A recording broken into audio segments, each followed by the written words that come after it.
to another podcast by Guns and Yellow Ribbons. Enjoy the show.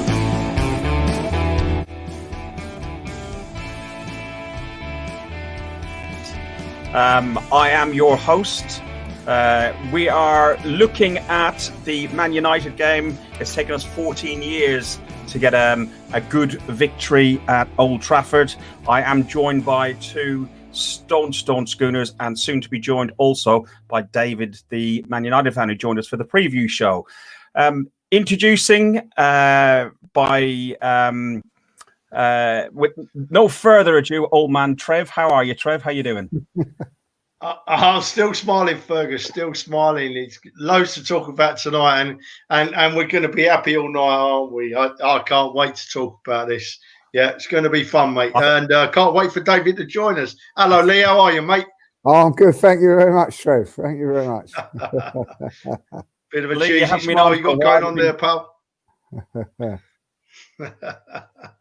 Lee, you haven't been on for a while. You've been busy doing some other things and having some huge rants in the process, haven't you?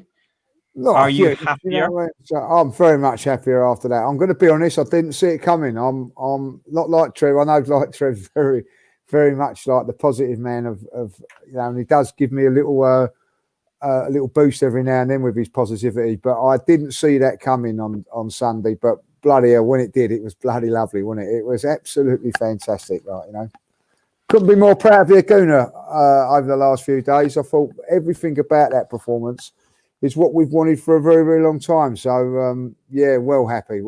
And, to beat Man United, I love it. Especially at Old Trafford. There's something special about beating them at Old Trafford. Lee, how gutted are you? We're not there. Do you imagine that journey home would have been fantastic, wouldn't it? It would have been absolutely fantastic. Bumping into people on the motorway, on the way home, and it would have been fantastic. But it's not to be. It's one of the great. I always think it's one of the great grounds to go to as well. It's not as loud as it used to be, is it, Trev? But it's still an iconic ground. It's still old-fashioned in its way, isn't it? I mean, they don't have television screens there or anything like that, So, I get that, Lee. That's because the Scouts has nicked them. That's what I reckon. Listen, we need to introduce a very brave young man, a friend and colleague of mine, David McGuinness. David was with us on Sunday and had a chat with Trev for the preview match. And to quote you, was cautiously confident about beating the mighty Arsenal. And I spoke to you on Monday morning and I said, what do you reckon of the game? And I said, did you fancy coming on and facing the music? And you went, fuck it, why not? David, how are you? Listen, credit where credit's due. But the cautiously optimistic piece, Ferg, was very intentional. It's one of these things I think we've had to become used to as United fans of late, whereby just as you string enough results together, whereby you begin to feel you've turned the corner. It's quite usually followed by disappointment. But listen, Arsenal were the better team Sunday. There's no doubt the game that was won in midfield. And listen, we lost to the better team on the day, unfortunately. But it doesn't make it any easier to take. And introducing, obviously, Lee. You've not met Lee before. David Lee. They're doing all this on live. Normally all do this before we come on, don't we? Very much so. Yeah. Listen, so Aubameyang's second half penalty gave Arsenal their first Premier League win away over Manchester United since 2006. We did beat Man United in the League Cup when Welbeck scored, and there was also, I think, one in the FA Cup when Monreal scored. But Premier League-wise, it's been a long time coming, Lee, hasn't it? Yeah, unbelievable. Every year you think, over the last sort of five years, you think this is going to be the year we're going to beat Man United. I've gone up there all those times and been disappointed. No more so than when. Do you remember when Rashford made his debut, a Premier League debut, and scored 2 goals? That day, that they was in disarray with injuries and everything that day, and I thought, right, this is the time we're going to beat them, and we didn't. And on the last couple of games, we've gone up there and got draws, and I felt last season. I thought we'd done okay against them, but not enough to beat them. But this one we did, and as I said, Man United, barring Spurs, are the biggest rivals to us over the last sort of. I'd say like going back even to the 90s with the the brawl at Old Battle Trafford. of Old Trafford. Yeah. There was the one before that in the FA Cup. When, 91. When they missed a penalty, Brian McClair missed a penalty, put it over the bar on the last. But that's where it all started from between Arsenal and Man United. That day at Ivory, that was the day that the war between Arsenal and Man United really kicked off. There wasn't that real rivalry before that. Wasn't that the only game where they actually had video mic? The refs mic'd up, and people on the TV could actually hear Tony Adams calling the referee a "see you next" and all this. That was against Millwall. That was against Millwall, which was bad enough. But this one was when we was 2-0 up. Do you remember it, Trev? We was 2-0 up, and Man United come back to 2-1 and had a penalty in the last kick of the game with Brian McClair, and he put it over the bar in the North Bank. And I think Nigel Winterburn gave him a little bit of stick that day, and I think it started from there, and that was when the hatred, I believe, between the two sides really did stem from it. I didn't really feel that it was that bad before then. In my opinion, and it's just got heated when the two teams were at their very, very best. But I watched the game. Funny enough, over the weekend they had the 2002 game on, and I turned around to Michelle and I said to her, like, we're never putting performances like that against Arsenal, against Man United again. That was it. Vieira and Edu dominating the midfield, and love and behold, I see. Partey and Elneny doing exactly that 2 days later. Fantastic. It's about time, and I think that I think Arsenal played exceptionally well. I think that, if I'll be honest, Man United played into our hands a little bit with the formation they did, but I thought we dominated it from start to finish. I'm not being biased on that. I felt that we was the better side from. I thought. I'd have to agree, but listen, it wasn't the greatest contest between the two clubs. You ran through some of the ones over the years. We've always fought it out for the big prizes and everything else. Trev, Aubameyang ended a 5-game run without a goal, and he sent De Gea the wrong way after 69 minutes. I'll ask David's opinion on the penalty in a minute, but what did you make of that horrific tackle? That honestly, Pogba should be in jail for it, shouldn't he? Well, if it was given against us, we would be gutted, wouldn't it? Good evening, by the way, optimistic Dave. How are you, son? Nice talking to you again, pal. I just want to dwell on the first half, Fergus. You can't move me on without talking about it. No. Carry on. The first half of football was probably the best I've seen Arsenal play in a long, long time, many a year, without scoring a goal. Right, we just dominated from start to finish. The press we played, and looking at Partey making his runs from the midfield, and what we did was we played many more forward balls from the midfield. We didn't play so much square football from the midfield in the first half. And we went in at half time, and I honestly couldn't see us losing. I could not see us losing. And fortunately, it all panned out. Aubameyang, all right, he scores them all now, but whenever Aubameyang runs up to take a penalty, I remember Wembley, was it the season before last when he missed one, and I just can't watch. I just can't watch because I can't go through that again. But no, I was so pleased with that performance, and I had a feeling we'd win. And normally I say we'll win, don't I? Because I'm an Arsenal fan, and I say we're going to win. Lee touched on it just now. I can't say that we're ever going to lose. But you've got to look at taking it back to this season, right? Man United have lost their games, and they've lost them big, and they've been weak. They're a poor side, Man United, at the moment, right? Whereas the Arsenal, we got beat by Liverpool. On another day, we get something out of that game. We should have at least drawn with Manchester City by Leicester. We got well and truly raped, pillaged, and mugged off by Leicester. So going into it, I thought we're not as bad as people think. We don't need to be down about this. We've got a right good shout here against this Manchester United team. And it turned out to be the case. David, I just got this horrible feeling you might have a similar season to you had in 1973-74, mate. I don't know if you remember. Oh, you won't remember that season. But just to enlighten you, that was the year Man United got relegated. And you're in trouble. Well, interesting to say son. If Ole don't start kicking some backsides and kicking them sharpish, you're in big trouble. We should have had 3 or 4 on Sunday. We should have had 3 or 4. It's interesting you mentioned that season, Trev, because I was reading an article on Monday, and it just exemplifies the level of inconsistency at the club at the moment. It's the worst home start since that season you've just made reference to, and yet it's the best away start to a season we've ever made. And it's the inconsistency that's the killer at the moment. Yeah. Lee, sorry, Fergus. Sorry, mate. Right. Sorry, go on.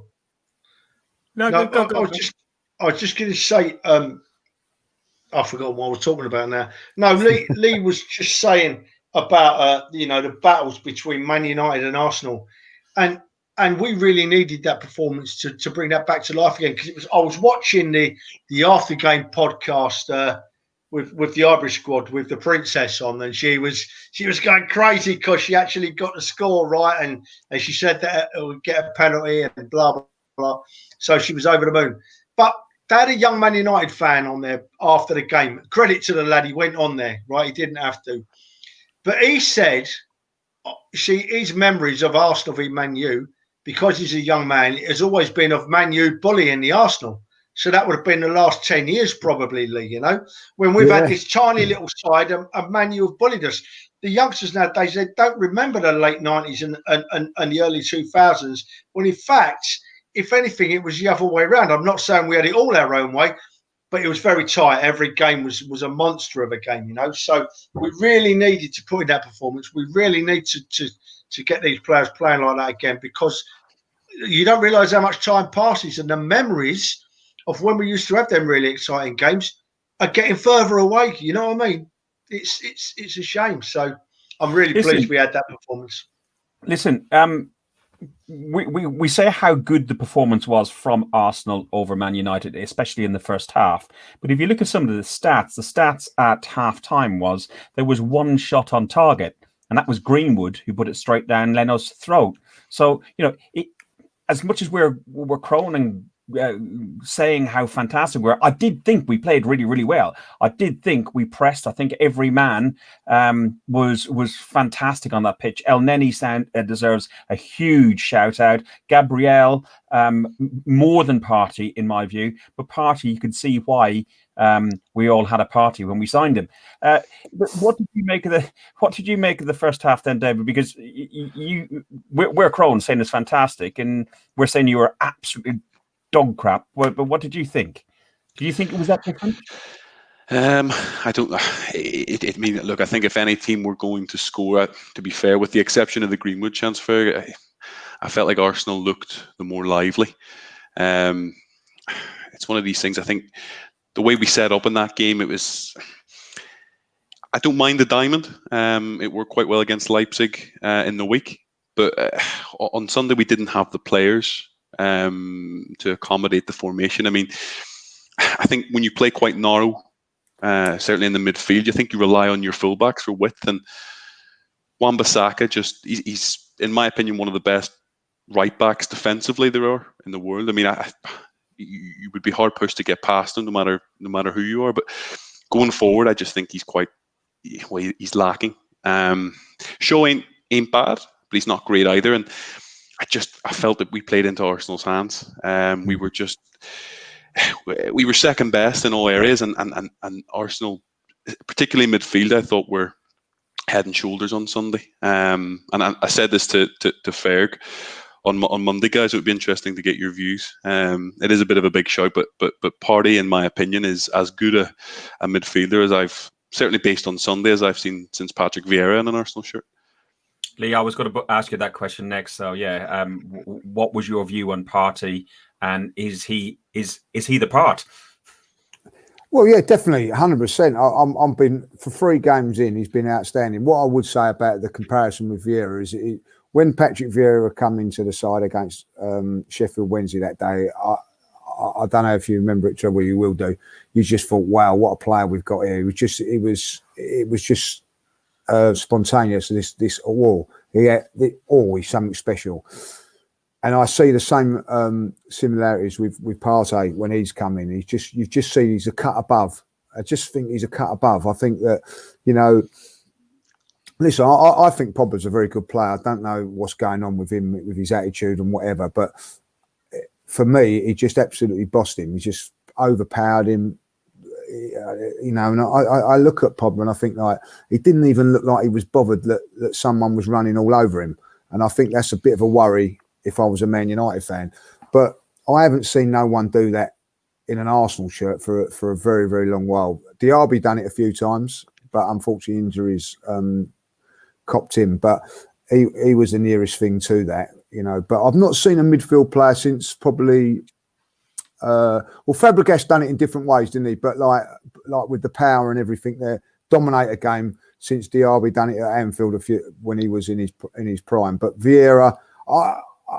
I think the comparisons with Vieira are going to obviously be there, but for me, he's got a long way to go to get anywhere near Patrick Vieira, in my opinion. Trev,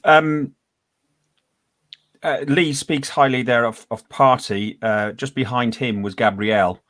For me, I thought he had an outstanding game, and behind him you got Leno. Are we starting to build a spine of this team? Yeah, well, of course we are, Fergus. Of course we are, mate. It's what we've been crying out for. Us fans have known it for years, right? That we needed to build a spine to our side. We needed that big, strong, impressive midfielder. We needed that big, strong, impressive centre-back. And this season, Arsenal, whoever chooses what players we get, have finally caught up with the fans, and they've done that. And you could see the difference in the side. Going back to the Vieira, Patrick Vieira at his best had 1 game for the Arsenal before he stepped on the field because the opposition knew what was coming, right? And I'm with Lee all the way. You can't mention Partey in the same sentence as Vieira yet for his performances with Arsenal, but you can see there's a possibility that we've got a very special player around that may end up at that level. And the interesting thing for me as well, right, Fergus, another point that came to me, El Neni never got his chance before this season at the Arsenal. I'm gonna sing my own praises a little bit. I always thought there was a bit of a player in there. And the way El Neni played on Sunday reminded me a bit of the way Vieira used to play with Petit, He was the legs on the man, that clip that's going all over Facebook at the moment in the 91st minute, where I bet he's run 200 metres in about 30 seconds, and it eventually pressured Man U to put it out of play. We can't get above our station because I'm not having a go at you here, David. Hopefully you'll realise that we weren't playing a brilliant Man United side. We will play hard. It will be a tougher game this weekend against Villa. I'm sure it will be, but you can only play what's on the field at the time. And I was so impressed. I thought, starting from the back, starting from Leno, I think that someone must have had a word with Leno because he didn't put himself under pressure with the short ball, did he? He played a good few more long balls. He played the short ball when it was on, but if the press was coming, he oofed it up the field, So he didn't put that pressure on himself. And it started, I think it started from there, and we built through the side. And I was so happy with everything that went off, 1 to 11. I can't pick a bad performance 1 to 11. David, Pogba, big words about Pogba. Pogba gave away the penalty. I thought personally it was a soft penalty, but seeing the replay, there was an element of contact, but it was soft. I thought Bellerin went. Listen, if he was on Strictly Come Dancing, we definitely would have got a 7 for that, definitely. But Pogba said he was too tired, or he wasn't up to it. What do you make of players such as him? We've got Ozil, you've got Pogba. These are these big name players. Yeah, I mean, I don't know. I mean, look, on the penalty, it was a penalty. Certainly nowadays it was. Whether you like it or whether you don't, it was.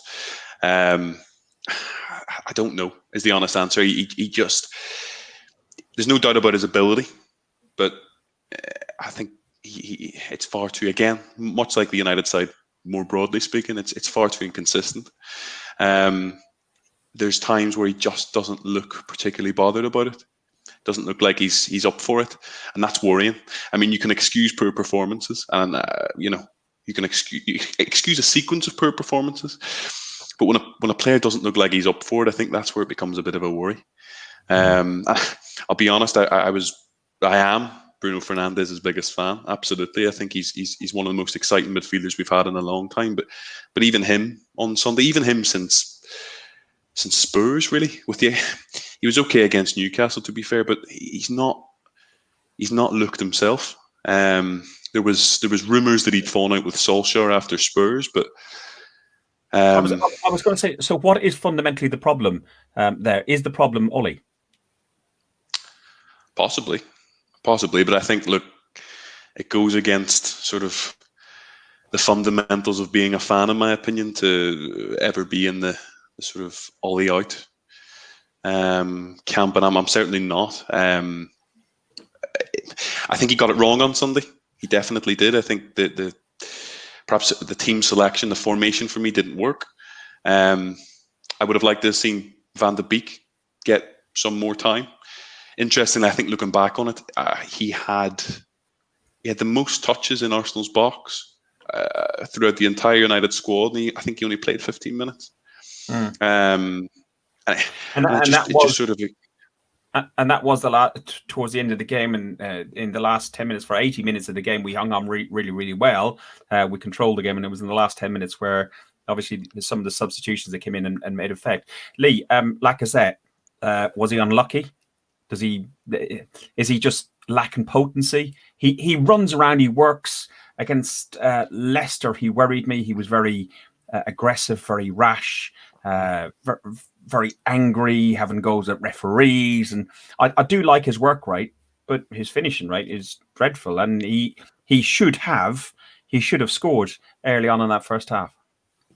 Oh, I don't know. I think Lindelof got a little bit of a touch on that one, if I'll be honest. You know, I felt that I felt that we've it's a difficult one with Lacazette because you expect a little bit more. I expect a little bit more of his finishing and all that. But he did create a chance for Aubameyang. I felt that he worked hard enough on the day.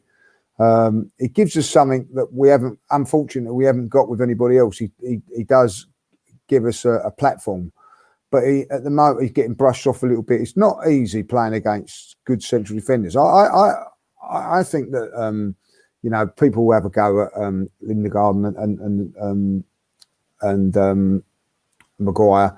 They're not as bad as what people make him out to be. I think Maguire is still a good central defender. I think because you're playing for Manchester United, there's that scrutiny on them a little bit more than what would be for other central defenders. And I think with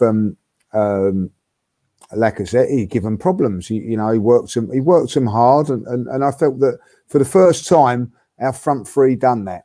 I felt that they've been, if anything, that they've been letting us down in the last few games. But I felt that Willian, after the dodgy 10-15 minutes, and then I thought he got into the game, and certainly that was Aubameyang's best game since Fulham.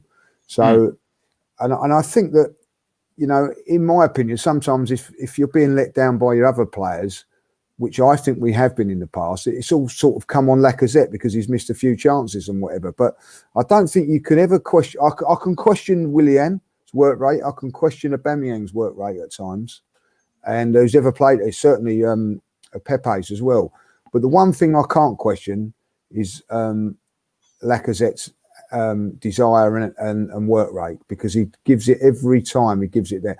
But I do feel that he maybe lacks a little bit of quality to those other players. But I think that I thought he done okay on Sunday, and I think that he was part of a good performance. So look, overall it was a great team performance. Lacazette was probably unlucky, as I said, in parts.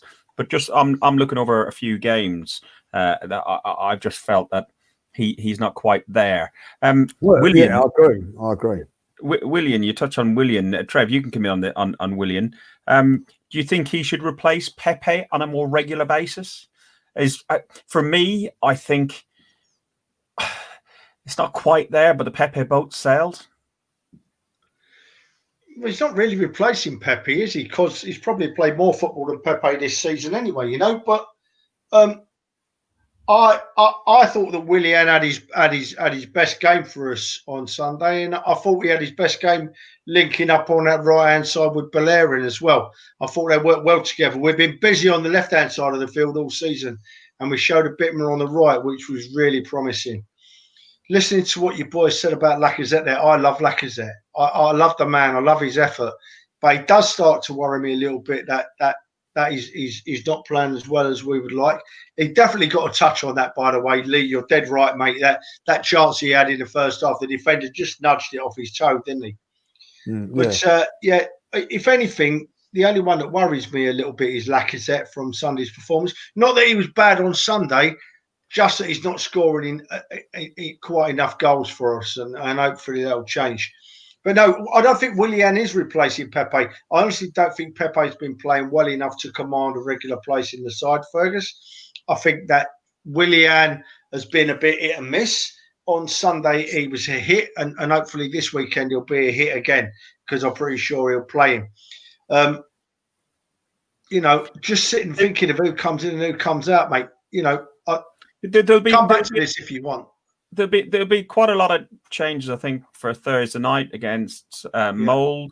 And then, as you touched on already, Villa is a huge game. The result against United was very important for both Ollie and for Arteta, because there was a little bit of pressure, in particular from the lead judges camp, on Arteta after his 9-minute rant. But no, it wasn't aimed directly at Arteta. It was just aimed at just a general performance after the Leicester game. But I think every Arsenal fan, anybody who has half a clue about football, looking at the Leicester game, when it's so predictable about what was going to happen. Vardy was going to come on with 20 minutes left and score a goal. But let's not dwell on that. Players that have come under criticism previously are Hector Bellerin. But after the last probably 4 or 5, and listen, I'm one of the big critics of him. I said he couldn't cross himself in church. He can't defend. He's lost a lot of pace and everything else. Lee, how much has he improved over the last 4 or 5 games? I think he's done okay this season. I think that, I think he's done okay. But he's always going to be one of those players that if he doesn't play well, he's going to be brought out. And I think that if Arsenal are going to go and challenge for titles and going on to try and do better, win leagues and things like that, then you're going to have to look to upgrade on Bellerin. But what he done on Sunday was, I thought, as good as right back before. In fact, I thought he was better than Tierney on Sunday. Funnily enough, I was speaking to Mem earlier today, and he mentioned, and we were talking about Bellerin and saying how much he's improved, and he picked up exactly that point, that Tierney got found out 3, 4, 5 times. Yeah. And Tesco bag man, nobody will criticise. But if that was Bellerin, he gets slated. Exactly right, and that's the point I was going to make. It was a header that Tierney done, and you think, well, if Bellerin done that, they'd have been all onto his case. But I also think with Bellerin, for the penalty, I thought that was cute. It was what I want to see from an Arsenal player, because there's been so many times when we don't go down, we stay on our feet and don't get decisions. It was a foul, but what he done is he went down and made sure that the penalty was given, and I thought that is what you do. Fernandes has done that for about 8 or 9 penalties for Manchester United, and they are penalties, but he's made sure that the penalty is given. I've seen us on time and time again trying to stay on our feet and not happening. I thought he'd done exceptionally. I like that. It was a penalty. He didn't dive, but what he done was he went down, and I think that he didn't try to stay on his feet. Let's put it that way. Yeah. He didn't try to stay on his feet. He see the contact and thought, well, I'm going. I'm not going to try and stay up on my feet here. And I think that was great. I've watched Vardy do it against Man City 3 times, twice in the game against Manchester City. Do you remember that? No one was criticising him, so why should they criticise Bellerin for it? That's my opinion on that.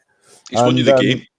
It's won us the game, yeah. And, there's no two ways it was a penalty. Listen, when you know it's a penalty by the reaction of Pogba, he knew that it was. And I thought Bellerin done very, very well from that point of view. And I'm going to give him praise for that. I felt he was, a little bit better than I felt on. I don't know if you all feel that. I felt on our right side was better than our left side this game, and that we've not been able to say that all season. Our left side's been potent. It's been really, really good. But for the first time, our right side outshone our left side, and that's what we've got to do, and we've got to get the balance right if we're gonna be pushing on. But I felt that it was a good performance on Sunday by Bellerin, and I think that. I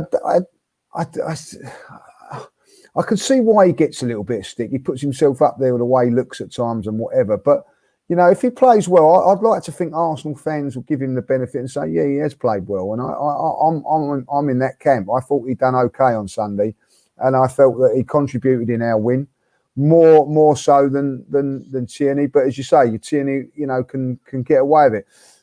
Listen, we've always had players like this, Fergus, that have always been scapegoated a little bit, all through the Arsenal history. And it just happens to be Bellerin is one of those. Well, you got another one, Granit Xhaka.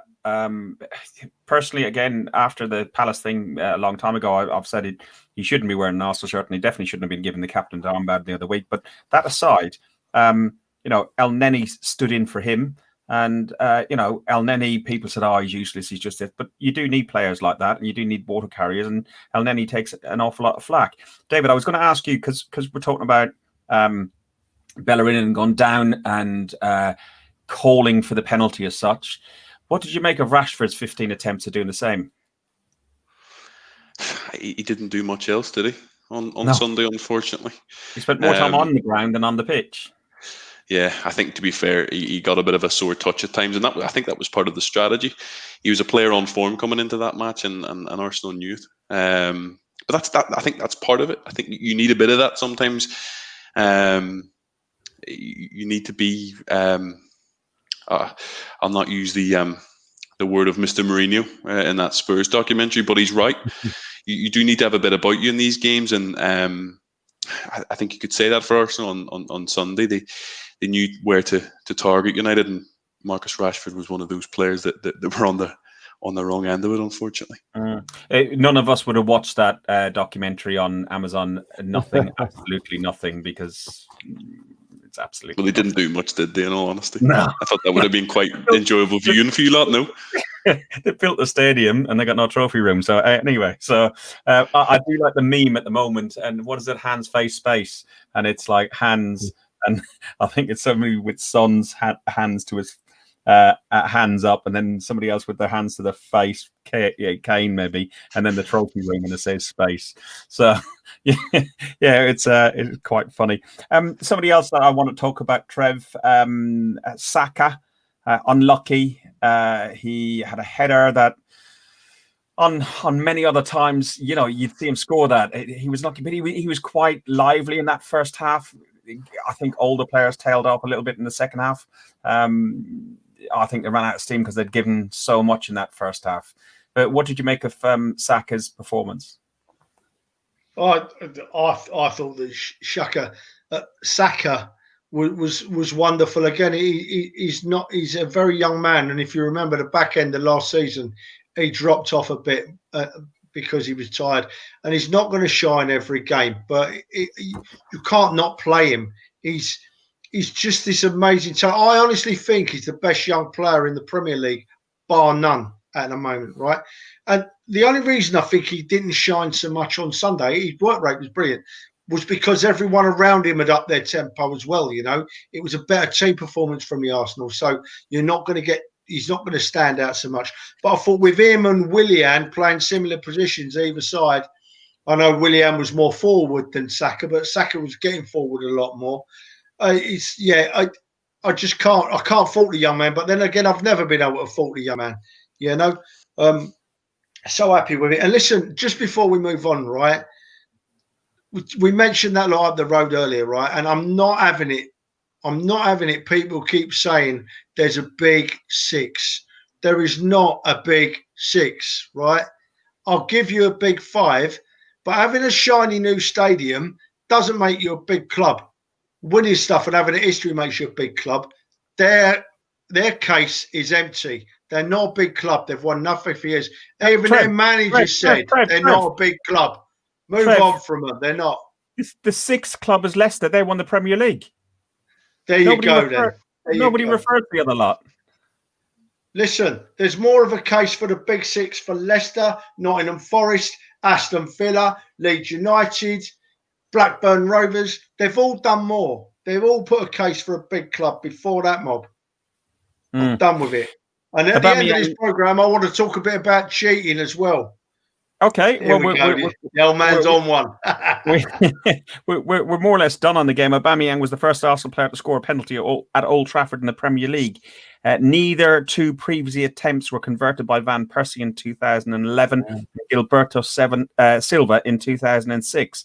So, Arsenal are the second highest number of victories in the Premier League at Old Trafford against Man United. Chelsea have won 18. Arsenal have done 16 victories against them. Not Old Trafford, overall against United. Overall, I think a great performance, an average game. I think, speaking to some neutrals, they found the game a bit tiresome and a bit boring. But I think when you've got some passion, you've got some involvement in the game, it's far easier to enjoy it. Next for United, who have you got next then, Dave? And he knew he knew I was going to ask him this one. Is that a bit of a setup, Greg? Is it? Yeah. But actually, looking at it, I was reading a bit of a match preview earlier, and they're actually known as Istanbul, quite conveniently, more commonly known. But Istanbul Besikshir or something to that effect. Okay. But the team of ex-United fullback Raphael, he was actually quite a good player for us in his day. But yeah, I mean, we're a different club in Europe at the minute, so I'm quite looking forward to a Champions League game. So we're quite looking forward to one of those one day soon as well. Hopefully next season. We've got Solskjaer's old team at Mould on Thursday. Trev, you want to talk about cheating then? I thought you also wanted to run down the players, not run down the players, but look at the players. I'm looking at the average score on using BBC's scoring system, and they put Thomas Partey as the man of the match for Arsenal on 8.19 average score. If you look at the equivalent Man United player, their top score was for Rashford on 4.17. So it really shows what the critics actually think of the players and the performance, that we doubled the. I didn't think it was that vast of a difference, but these are the people who know a bit more football than us. I thought you wanted to go down the squad. Did you want to pick out on anybody else in the squad, Trev, that you think of? Well, we've spoken about them all, really. I mean, I thought that Gabriel, we didn't dwell too long on Gabriel. I thought he was immense. I thought his tackling was superb. And what a calm head he's got. And it's all about that spine, Just something to debate. I'd be interested to get Lee's view here, right? I thought that I can't see Xhaka as Xhaka gets back in that side. I thought that side looked a lot stronger without Xhaka and without Luiz, right?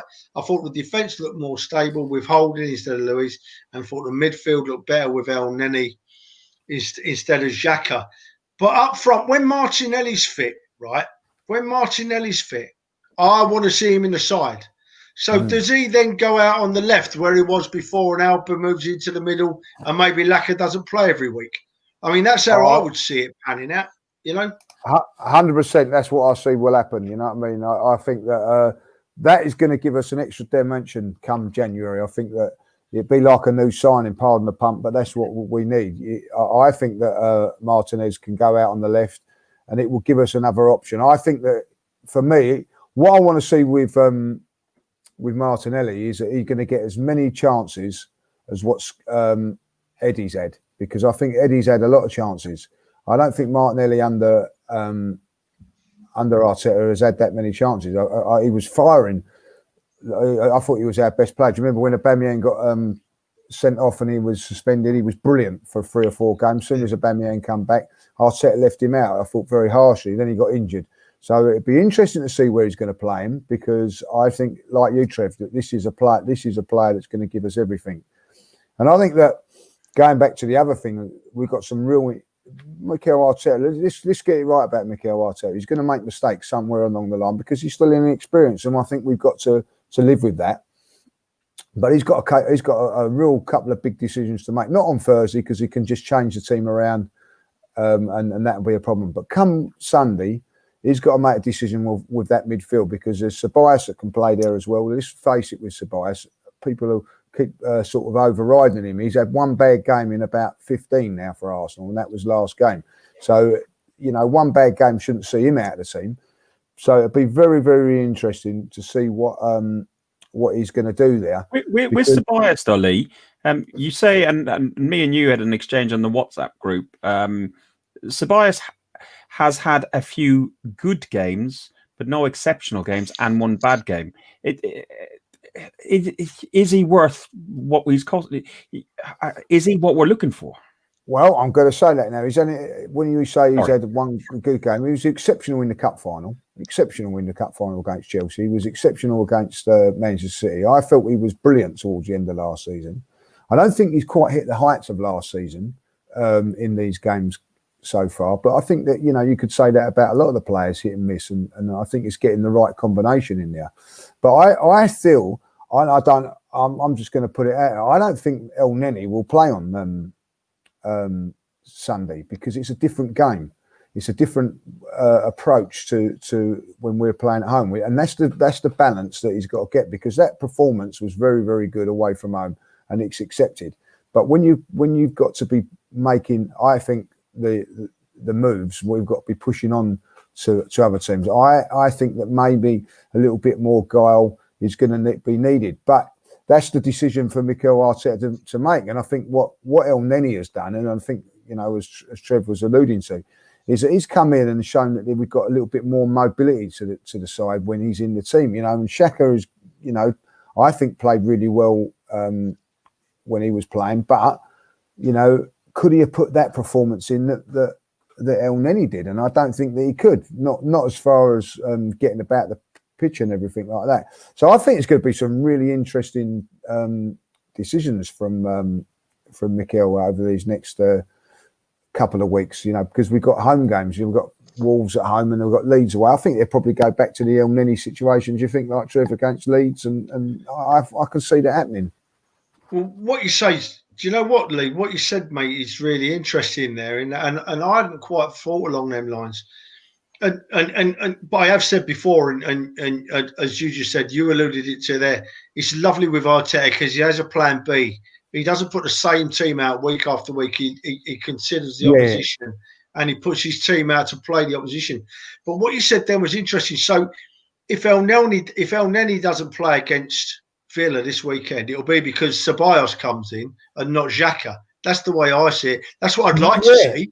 Yeah, that's what I would say. 100%. That's what I'd like to say, because I think that he gives us just that little bit more going forward. And that's not having a go at El Neni. I think that El Neni's way that he plays suits the system that we played against Man United. But will it, when a team like Aston Villa come to you and put men behind the ball and hit you on the break, and I think that's the thing with Man United. Man United have got the same sort of similar problem to us from that point of view, is that when they're, as we were saying like earlier on, that Man United have won every game away from home because teams will push on. When you play at Old Trafford, they're going to sit there and defend, and Man United have got to be able to break that down. I think that Man United go away from home, hit people on the break with Rashford, and Greenwood and Fernandes have got pace and things like that, and guile. But when it's at home and you've got to get in behind them, they're suffering. And I think it's the same with us. When they played against them down the road, they attacked Tottenham and Tottenham just hit them on, picked them off. And I think that we've got to be a little bit cautious of that going into these home games. I don't think Mikel Arteta's just got it right on these home games yet. I just think that he's not too sure what way to go. And it'd be very interesting to see what he does come Sunday. And I'd be very interested to see what he does. If he plays El Neni, I don't think that'd be a problem. I ain't got no issue with it. but I just feel that we may lose a little bit of creative. We need that little bit more creativity, a little bit more goal when we're at home. Yeah, that's the benefit of having Party, isn't it? To be fair, yeah, I think absolutely. Party does the job of both. Yeah, that's a good point. Do you know what, mate? I was just going to say that to lead David. It's interesting. Do you think that I thought that on Sunday against Man United, both Saka and Willian played their football a bit further up the field, you know, and I'm wondering whether that's because they've actually got the confidence of having Artie and Gabriel behind them. It gives them that little bit more confidence to push on. I don't know, but it's a lovely conversation to have tonight, isn't it? Because there's so much to talk about, so many different ways to look at things, but it's all positive. It's all good, isn't it? You know, it's. I'm excited. I think with Arsenal at the moment, we've got midfield players now that we're sort of saying, well, they can get into the side. When it was only really last season, you know, one or two, you know, we was having to play Xhaka all the time. We've got a bit of a luxury to say, well, okay, you know, Granit now has got a dilemma, and he's got to up his game.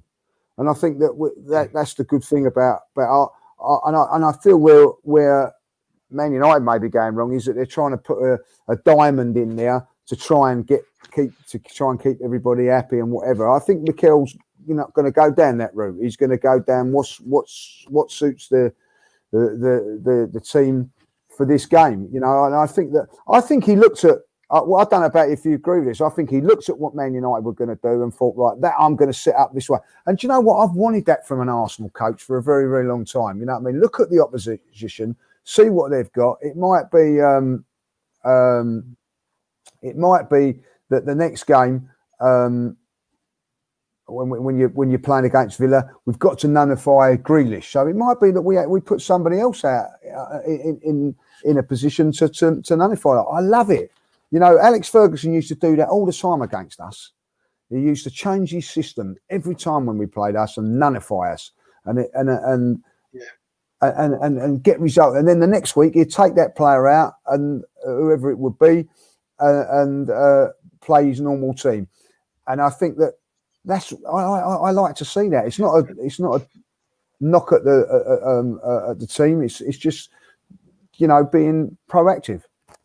Mate, you're exactly right. You couldn't have put it better, mate. And I don't like going back to Wenger, but I am going to go back to Wenger in this instance because there's a comparison to be made. You know, I never said a bad word about Arsene Wenger. I knew it was time he went, but that was his downfall for his last few years of his career at Arsenal. Arsene Wenger, he didn't have a plan B.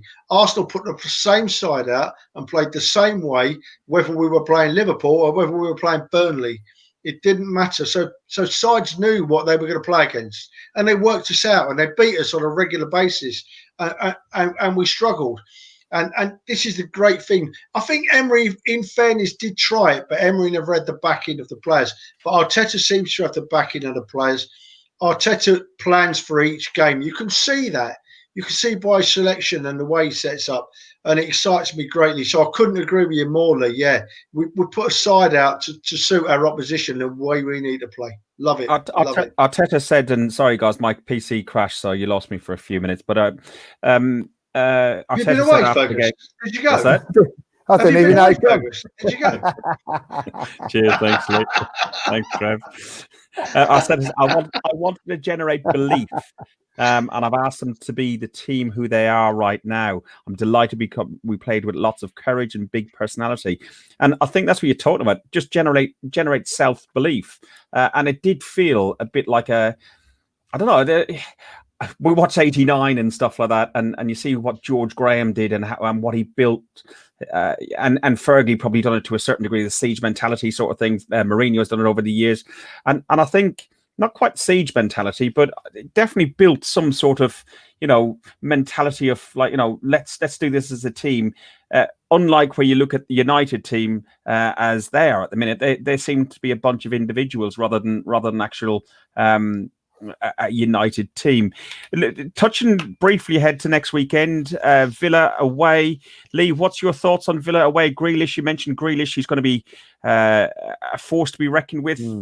Is he as good as everyone talks about?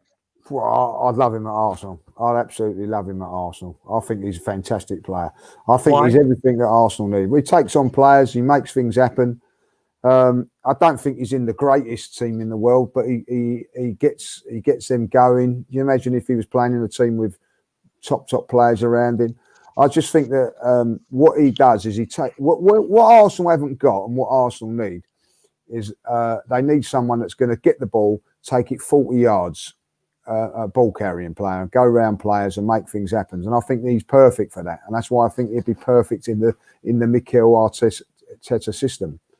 But I think we've got to be cautious. Where would he play, Lee? I'd play a 4-3-3, and I'll play him in front of the two midfield players. So I would go down that route, and it would mean that Saka would have to probably fight it out on the left hand side with Martinelli. But I also think with Grealish, I think that he can play along. Play on that right hand side as well. So I think that there's a couple of positions that he can play. But I would like to see him play as the midfield, creative midfield player, if you like. You know, the one that's going to, like the one we're going to go for a while. But that would be the one that I would like to. That's the role where I'd like to see him play. Obviously, it's not going to happen because I don't think Arsenal got 80 million to spend on him. Like, you know what I mean? But I would like to see him there. I think he's going to be.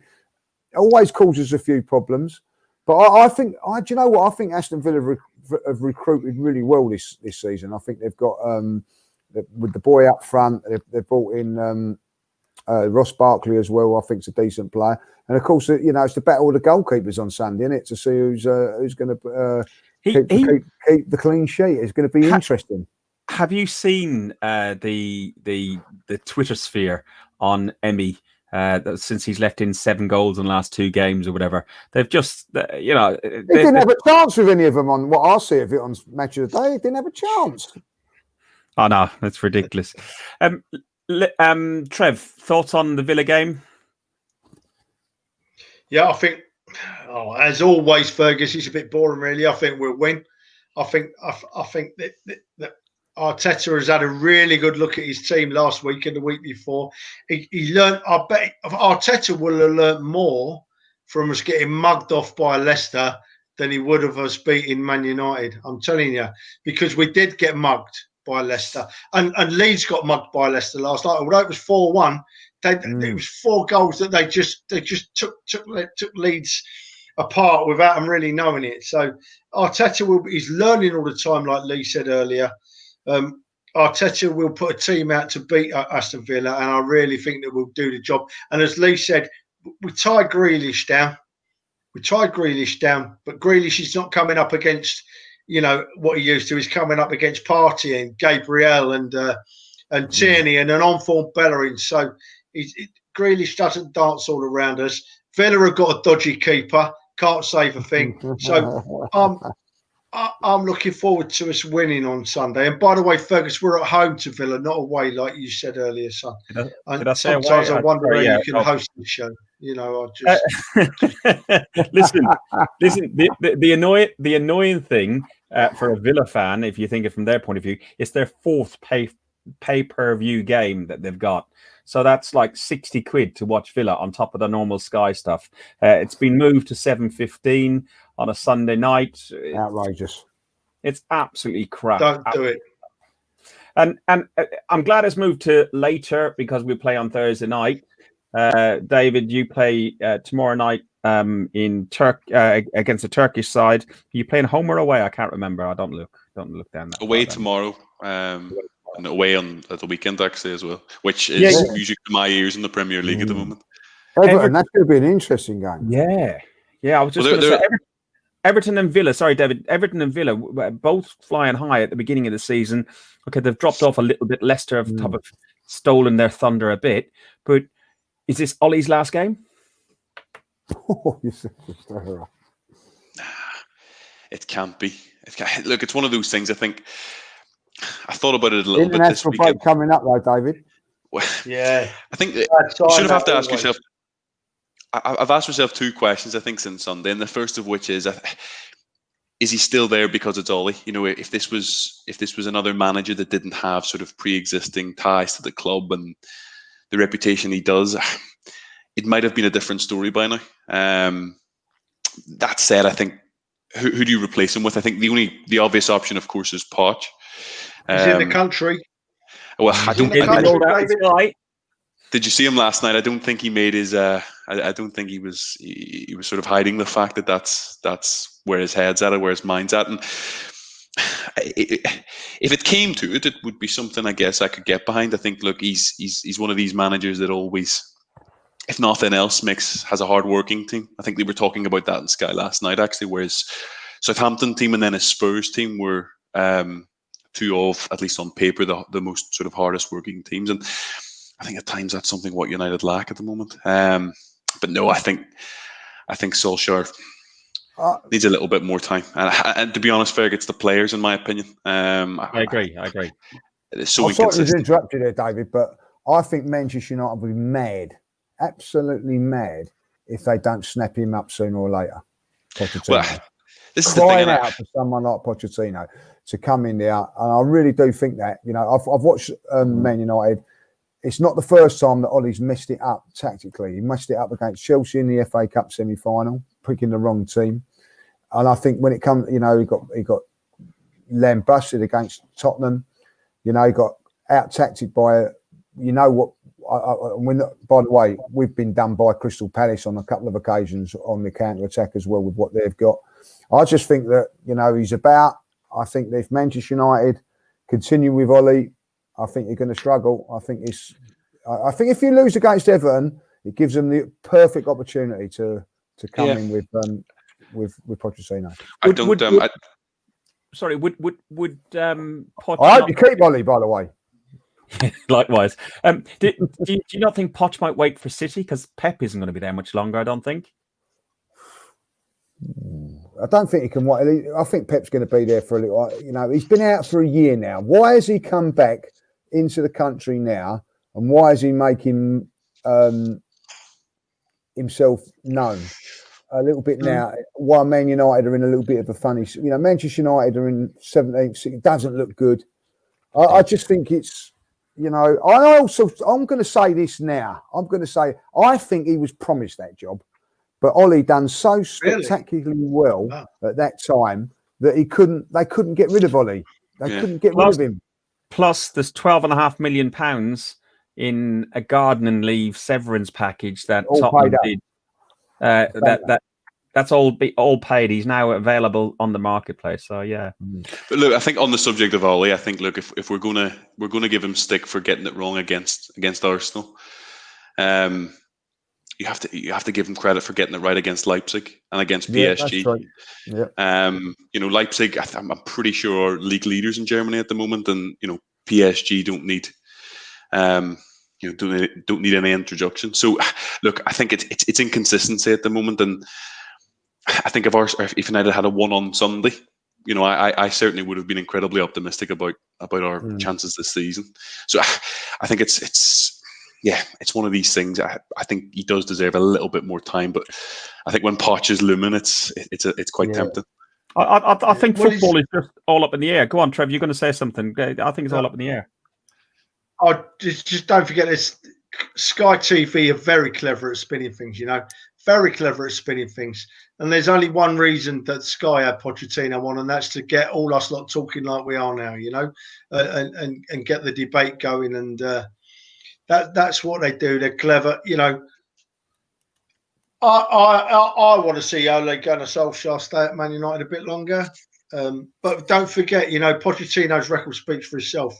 Pochettino took a tiny club that's won nothing for about 60 years to a Champions League final. All right, he didn't win it, but he worked miracles there, you know, because they don't win a thing, you know. So he's got a cracking record, Pochettino, and it wouldn't surprise me to see him in there, you know, leads to both. We're agreeing a lot tonight, Lou. Mind you, we always do.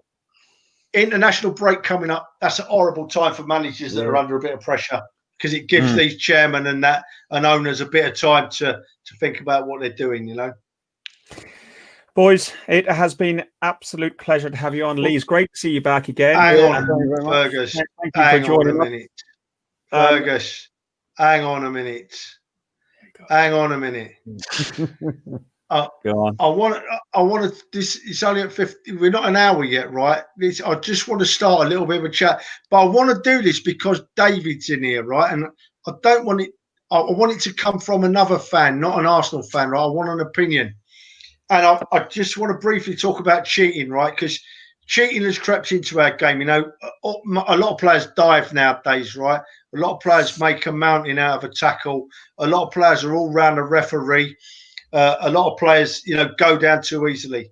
But cheating, for me, this season has been taken to another level, right? Another level. And I'm not saying this because I'm an Arsenal fan. You can say what you want about it. Cheating this season has been taken to another level by that bloke up the road, Mr. Kane, right?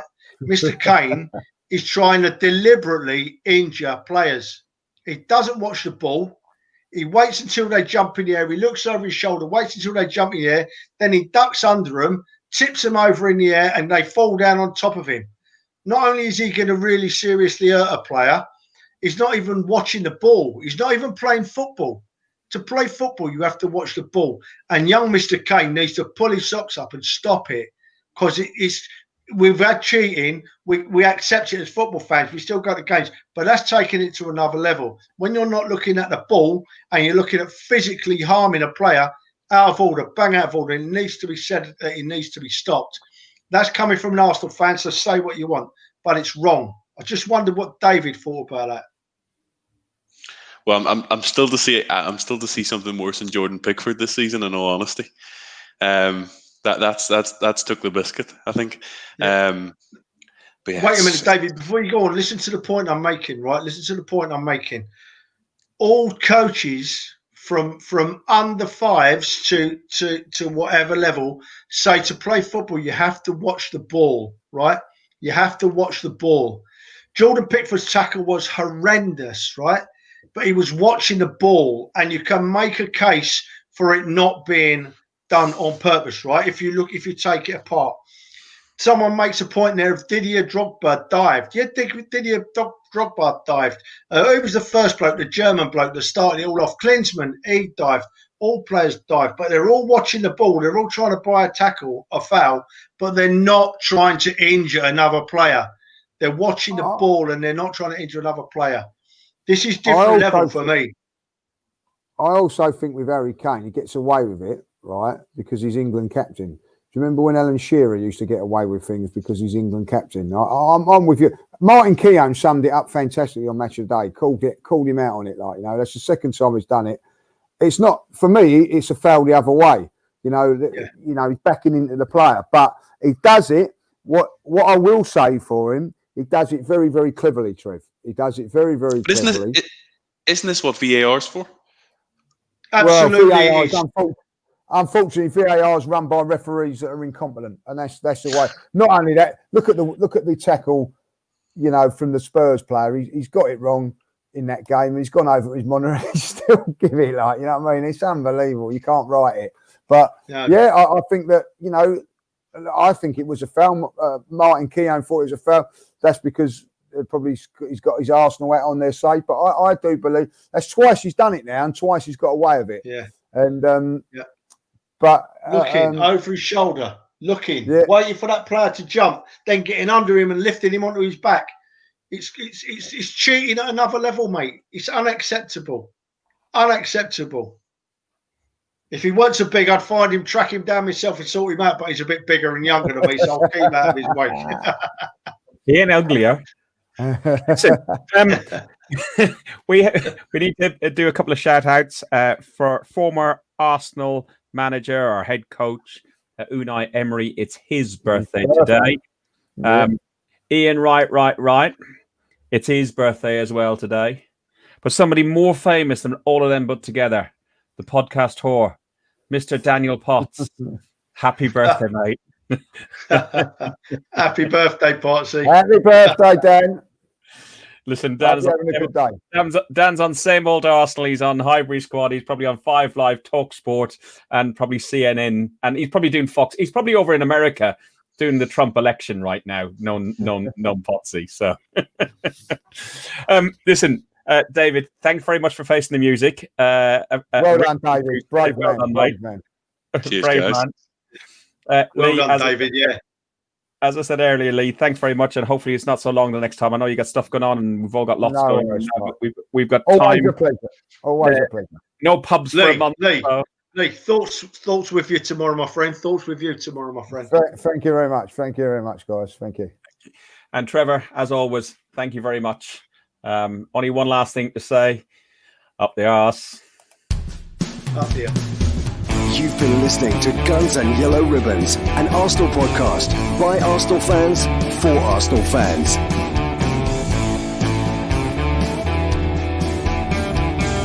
Follow us on Facebook at Guns and Yellow Ribbons and Twitter at Guns and Ribbons. And remember to rate and review us too.